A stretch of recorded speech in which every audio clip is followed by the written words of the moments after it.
Só ver se eu fiquei bem primeiro, porque eu não pude me olhar. Ver se ficou direitinho. Acho que ficou bem quadrado, né? Tá? Tá bem bonito? Estou chegando também. Gente, então vamos lá. Na 737, tá bom o áudio aí, gente, no fundo? Porque a gente reconfigurou hoje e não deu muito para testar. Com que fim fere Deus a humanidade por meio dos flagelos destruidores? Né? Por que Deus, entre aspas, fere? Né? Ali não tá entre aspas, mas por que então acontecem os flagelos destruidores, os desencarnes coletivos, os terremotos, essas coisas horríveis que muita gente morre, né? Muita gente morre, 100, 200 mil, 3 mil, 200 mil pessoas. Por que acontece isso com a humanidade? É isso que a gente vai ver hoje, nessa questão nas próximas. E aí dizem, isso é uma pergunta que Kardec faz aos espíritos, né? E dizem então os espíritos, para fazê-la progredir mais depressa, né? Então por que isso acontece? Essa frase resume tudo, né? Isso acontece, esses grandes flagelos, para que a humanidade evolua mais depressa. A gente pode ainda não entender na nossa pequenez de pensamento ainda como essa evolução se dá, mas o fato é que quando uma humanidade está errando várias vezes, por 100, 200, 300 mil anos, 400 mil anos, às vezes apenas um flagelo, né, uma dor moral, uma dor física no planeta, pode ocasionar com que essa humanidade saia dessa hipnose e consiga então avançar. Isso já foi provado, gente, obviamente que a Terra não é o primeiro planeta habitado, nem será o último, né? É um dos trilhões e infinitos planetas habitados. Então, obviamente, isso já foi testado, já aconteceu em vários outros planetas. E a Terra aqui já aconteceu muitas vezes. Flagelos grandes, gente. Não apenas essas quedas de avião, por exemplo, ou agora a barragem, mas já teve muitos flagelos. Nós vamos ver agora nas próximas telas quais foram esses flagelos, nós vamos falar um pouco. Então, por que isso acontece? Para que a humanidade possa progredir mais depressa. Essa resume tudo. Já não dissemos ser a destruição uma necessidade para a regeneração moral dos espíritos? Que em cada nova existência sobem um degrau na escala do aperfeiçoamento, né? Toda vez que a gente encarna, a gente avança um pouquinho. Não aprendemos nessa vida, vamos ficar estacionários, né? Na próxima vida nós vamos encarnar de novo e vamos evoluir, ou vamos seguir estacionários, e depois de novo e de novo. Quando às vezes nós decidimos ficar estacionários por muito tempo, séculos, milênios e milênios e milênios, aí a lei então age, né? A lei, por quê? Porque eu fiquei num nível assim, todos os meus companheiros, amigos, irmãos, parentes, 1000 anos depois já estavam num nível assim. Então eu decidi ficar neste nível. O que vai acontecer comigo? Eu não vou ser mais permitido ficar naquele mesmo planeta, naquela mesma vibração. Aí eu vou ter que habitar um outro planeta condizente com a minha vibração. E às vezes o que acontece? Humanidades inteiras, países, cidades, regiões que ficam com aquele mesmo grupo de espíritos, ficam às vezes na mesma frequência, enquanto o resto da humanidade avança. Então às vezes esses flagelos acontecem para que esse grupo de espíritos possa então dar um salto quântico de evolução. Preciso é que se veja o objetivo para que os resultados possam ser apreciados. Muito inteligentemente os espíritos dizem que é preciso enxergar o depois para entender o agora. É que nós temos uma visão que vamos viver até os 70 anos, aos 80, morreu, acabou. E os espíritos não, eles estão vendo milênios e milênios e milênios e milênios na frente. Então, com isso, eles sabem os resultados que vão ter certa dor moral que nós vamos passar, ou dor física, e com isso vão prever os resultados, gente. Aqui a gente tem uma visão tão pequena, gente, mas a gente não se dá conta que depois que nós morremos a vida continua, né? Aqui é um segundo, é um piscar de olhos. Então os espíritos, obviamente, sabem disso. E a gente fica o quê? Com muito medo, né? Mas quando a gente passa para o outro lado, já vê que a gente já reencarnou milhares e milhares e milhares de vezes. Morrer mais uma vez é apenas um detalhe, né? A gente não tem essa visão aqui agora, né? Mas certamente teremos daqui a 10, 20, 30, 50, 100 anos depois que desencarnarmos. Aí diz aqui, ó, somente do vosso ponto de vista pessoal os apreciais. Daí vem que os qualificais de flagelos por efeito do prejuízo que vos causam, né? Nós sofremos muito com essas coisas que acontecem. Sofremos a dor do próximo, ou sofremos às vezes aqui, graças a Deus, não acontecem esses tipos de flagelos como terremotos, furacões e etc. Mas em muitos lugares acontecem, né? Quando acontecem, a gente igual sofre com a dor dessas pessoas. Essas pessoas sofrem, né, gente? E aí na próxima pergunta, segue Kardec perguntando aos espíritos: para conseguir a melhora da humanidade, não podia Deus empregar outros meios que não os flagelos? Será que Deus então não teria outras formas que não a dor de ensinar? Por que a gente tem que aprender pela dor? Será que a gente tem que sofrer para melhorar? E aí os espíritos respondem: pode, né, que Deus pode empregar esses meios e os emprega todos os dias, pois que deu a cada um os meios de progredir pelo conhecimento do bem e do mal. Ou seja, os espíritos querem dizer, gente, que se nós sofremos é porque nós queremos. É bem isso que ele quer dizer, né? Porque nós não queremos entender como evoluir, nós não queremos evoluir, nós queremos ficar estacionários, nós sempre tendo uma visão pequena. Então os espíritos estão nos dizendo que nós, às vezes, sofremos por decisão própria de querer ficar naquele nível baixo. No momento que nós expandimos a nossa consciência, nós vamos sair desse nível baixo, e então nós vamos sair dessa frequência vibratória, e aí esses tipos de flagelos nós vamos encontrar. É isso que os espíritos querem dizer. O homem, porém, não se aproveita desses meios. Necessário, portanto, se torna que seja castigado no seu orgulho e que se lhe faça sentir a sua fraqueza. Gente, a palavra ali, castigado pelo seu orgulho, né, eu até deixei em vermelho, porque todos nós sabemos que Deus não castiga, né? Isso é uma invenção da Igreja Católica, né? Essas penas que nós devemos sofrer. Mas ali o termo castigado no seu orgulho são as dores morais que nós sofremos, quando o nosso orgulho é ferido, né?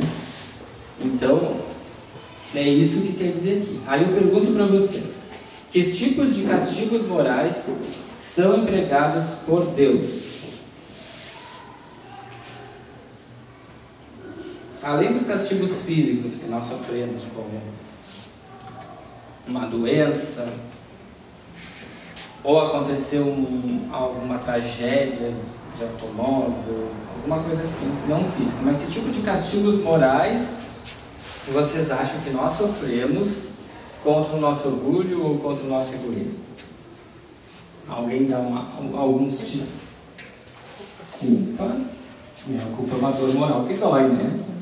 Os espíritos, inclusive, dizem que a culpa dói mais do que uma dor física. Alguém tem mais alguma opinião? Remorso. Remorso. Abandono. Abandono é uma coisa que dói, né, gente? Essa pega na ferida. O abandono pega. Essa aí pega. A rejeição também. A rejeição. Essa aí é mais Contagia. E a rejeição contagia. É. E é uma dor moral, né, gente? Quantas vezes nós não rejeitamos os outros em vidas passadas e agora somos rejeitados nessa vida? É verdade. Né? Alguém tem mais algum castigo moral que nós... Que ali está, por que está por Deus, entre aspas? Porque na verdade não é Deus que faz isso. Somos nós, é consequência das nossas faltas, das nossas culpas de vidas passadas, né? Deus não faz nada. Nós que escolhemos e passamos por aquilo que nós vibramos. Nós somos aquilo que nós vibramos, não o que Deus impõe. Isso a gente tem que estar sempre em mente. Aí aqui na próxima tela eu coloquei alguns exemplos, né? Inclusive tem o abandono e a solidão, né? Que o amigo lá falou, realmente é uma coisa que dói bastante. A miséria, né? Uma dor moral para quem foi muito rico em vida passada e usou mal essa riqueza, e pegou mal. A miséria é uma coisa que dói, gente, né? Dói no ego, no orgulho, né? Tu não ter aquilo que tu sempre teve. A difamação, né?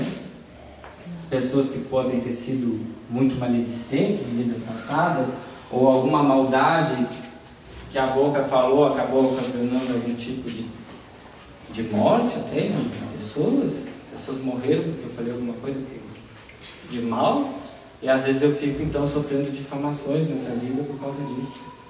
E a escravidão, gente, é só mais um exemplo, mas a escravidão é uma dor moral, né, que ainda existe em muitos países, né? A gente pensa só na escravidão negra, que aqui no Brasil terminou no final do século XIX,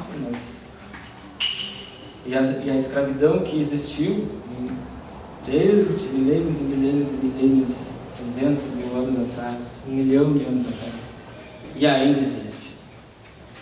Então, Paulo, a 6 quilômetros de distância.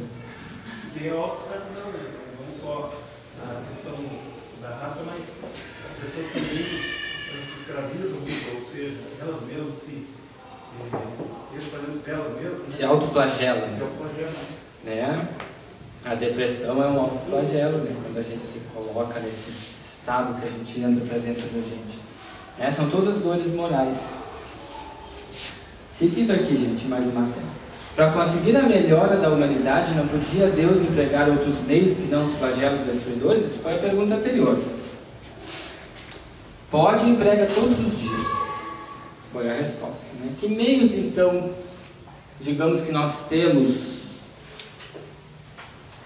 Que meios são esses que nós temos, então, de sair dessa baixa frequência para que esses tipos de situações ruins não nos alcancem? Exemplos.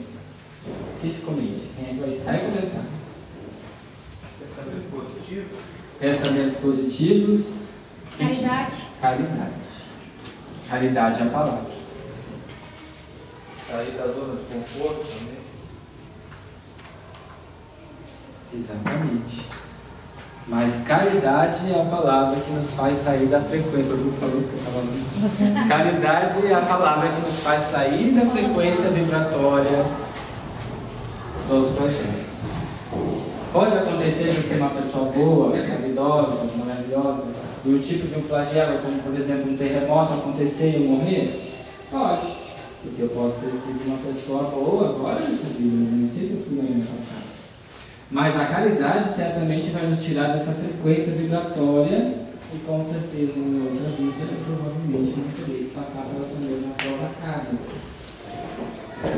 Eu acho que toda a nossa herança, acho que sempre teve ligado à morte como uma coisa muito ruim. Na hora que Deus falou, a pessoa foi muito boa e morreu numa casa. Ela cumpriu o papel dela, morreu. Exatamente.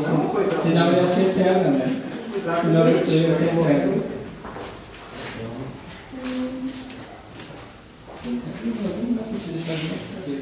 Por isso que se teme tanto a morte, né? Porque é considerada a morte como uma coisa tão ruim. Isso é uma coisa que já era para ter sido tirada de nós, né? E não há morte, há só vida. Se a vida continua, por que tanto medo da morte? Né? Todos os estudos, praticamente, provavelmente 90%, ainda tem medo da morte, né, gente? Que a gente aprende desde criança ainda, o próprio cristianismo, o catolicismo, o judaísmo, como falou, né? Impregna na gente esse temor da morte, esse culto, né? E apenas é uma passagem, como dizem os espíritos. Depois que a gente está do lado de lá, a gente vê a vida como um piscar de olhos. Seguindo aqui, gente, mais uma turma. Aí tem uma subpergunta da 738. Na letra A, então, Kardec pergunta: mas nesses flagelos tanto sucumbe o homem de bem como o perverso. Será justo isso? Será justo morrer tantas boas pessoas, pessoas que fazem bem a caridade, e morrer ainda as pessoas malvadas, os perversos? Será que é justo isso acontecer? E aí dizem os Espíritos: durante a vida, o homem tudo refere a seu corpo. Entretanto, de maneira diversa, pensa depois da morte. Né? Então, a gente pensa sempre diferente, é o que quis dizer, que quer dizer depois que o corpo morre, que a gente passa para o plano espiritual, a gente sempre pensa diferente. E ali está dizendo, ó, tudo o homem durante a vida se refere ao corpo, por isso que tem essa imagem da moça, né? Sempre cuidando da imagem, né? Está sempre bela, bonita, e os fotógrafos ali do lado, né? É essa representação tão forte, né? Mas que nos faz colocar, porque nós temos um pouquinho disso aí, ou não? O que tu acha?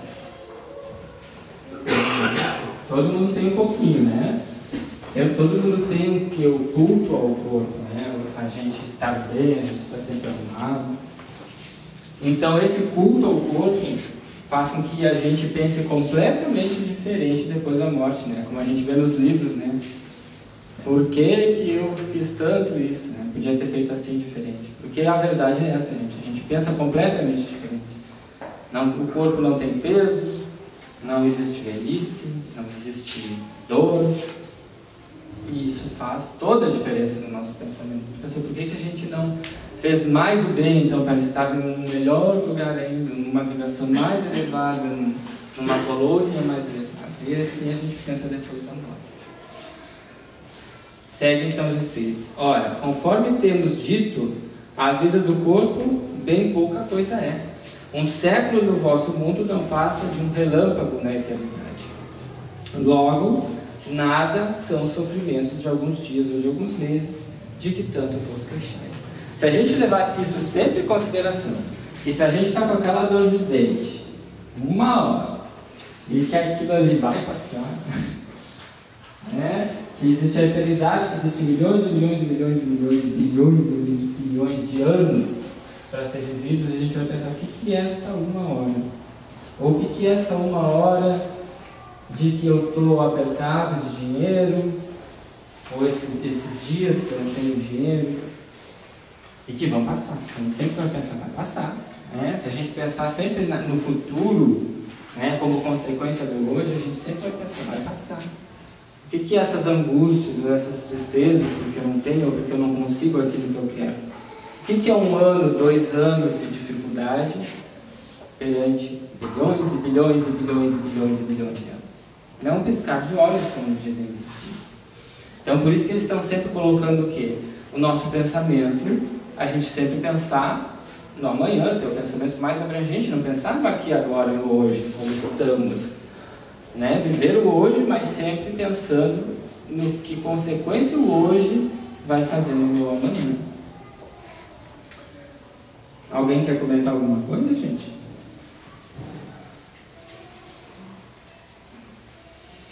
Então agora nós vamos fazer uma pergunta